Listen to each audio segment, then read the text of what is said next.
আসসালামু আলাইকুম viewers, welcome back to my channel. It is top temptation by Sijana চ্যানেলে আমি আপনাদের সবাইকে ওয়েলকাম জানাচ্ছি।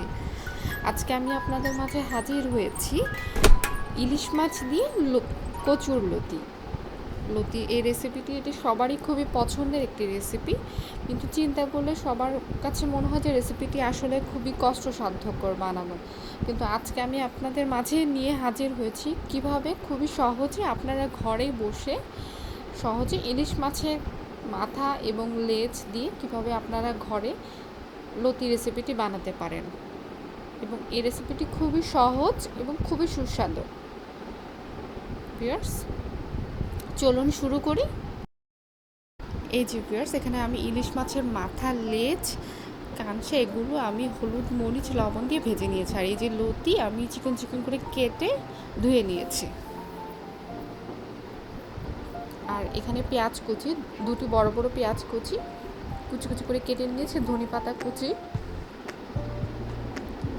এখানে রয়েছে আপনার জিরা গুঁড়া 1 চা চামচ, কয়েকটি কাঁচামরিচ ফালি, হলুদ গুঁড়া 1 চা চামচ, লবণ 1 চা চামচ এবং মরিচের গুঁড়া 1 চা চামচ। এখানে রয়েছে আপনার আদা বাটা 2 চা চামচ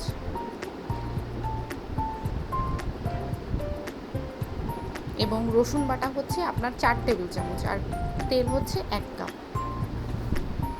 আমি এই সকল উপকরণ দিয়ে এখন আমার লতিটি রান্না করব। ভিউয়ার্স, চলুন শুরু করি। আমি চুলায় একটি পাত্র বসিয়ে দিয়েছি, তাতে তেল দিয়ে দিচ্ছি।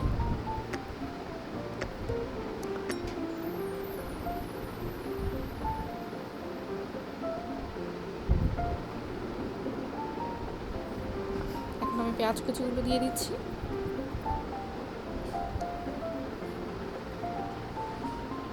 ভালো মতো নেড়ে নিব।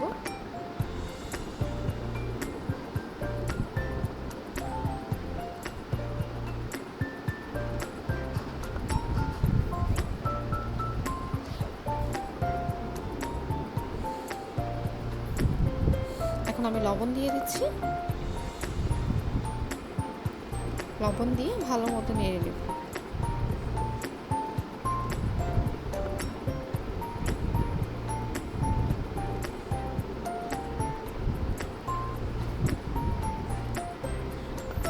আমি আরেকটু লবণ দিয়ে দিলাম।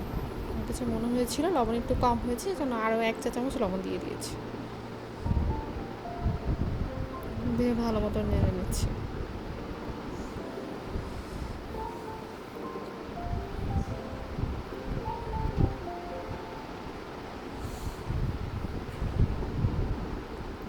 এখন আমি আদা বাটা, রসুন বাটাগুলো দিয়ে দিচ্ছি।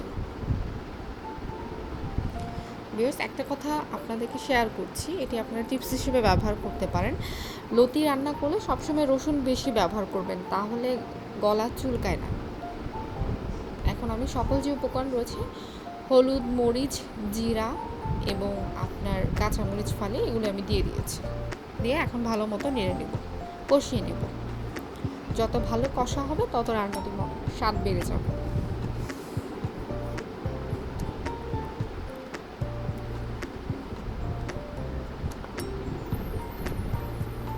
ভালো মতো মিশিয়ে নিচ্ছি।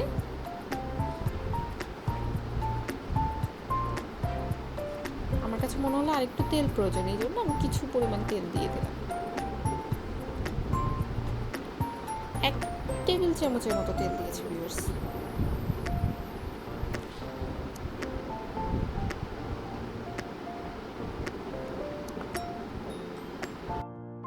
এখন আমি মশলাটিকে ভালো মতো কষিয়ে নিচ্ছি। আমি তার মধ্যে এখন 1 কাপ পরিমাণ পানি দিয়ে ভালো মতো নেড়ে নিচ্ছি ভিউয়ার্স। এখন আমি এই কষানো মশলার মধ্যে ভাজা ইলিশ মাছগুলো দিয়ে দিচ্ছি, দিয়ে ভালো মতো নেড়ে নিব। এখন আমি লতিগুলো আলতো আলতো হাতে করে সকল লতি দিয়ে ভালো মতো দিয়ে দিব। দিয়ে এই তো ভিউয়ার্স, আমি এখন মিশিয়ে নিচ্ছি।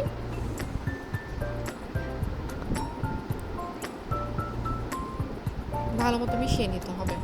ভিউয়ার্স, এখন আমি ঢাকনা দিয়ে ঢেকে দিচ্ছি এবং আঁচটি মিডিয়াম আঁচে দিয়ে দিচ্ছি। দেখতে পাচ্ছেন আমি ঢাকনা দিয়ে ঢেকে দিয়েছি।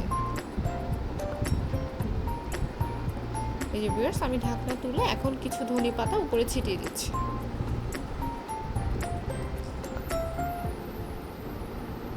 আমার পছন্দ অনুসারে আমি একটু ধনেপাতা বেশি পছন্দ করি, এই জন্য একটু বেশি করে ধনেপাতা দিয়ে দিচ্ছি। বেশি ধনেপাতা দিলে লতিটি খেতে সুন্দর একটি ফ্লেভার আসে।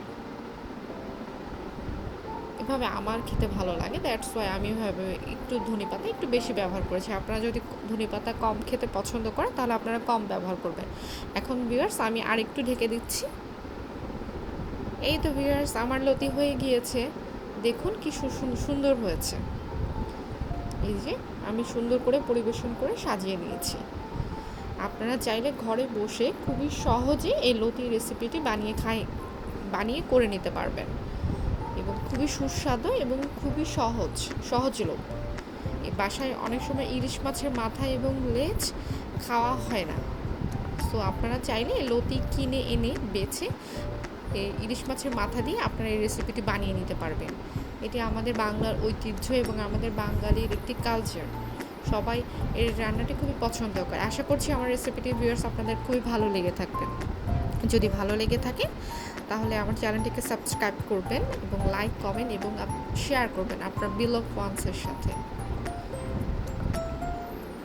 আজ এই পর্যন্ত ভিউয়ার্স, ভালো থাকবেন। আসসালামু আলাইকুম।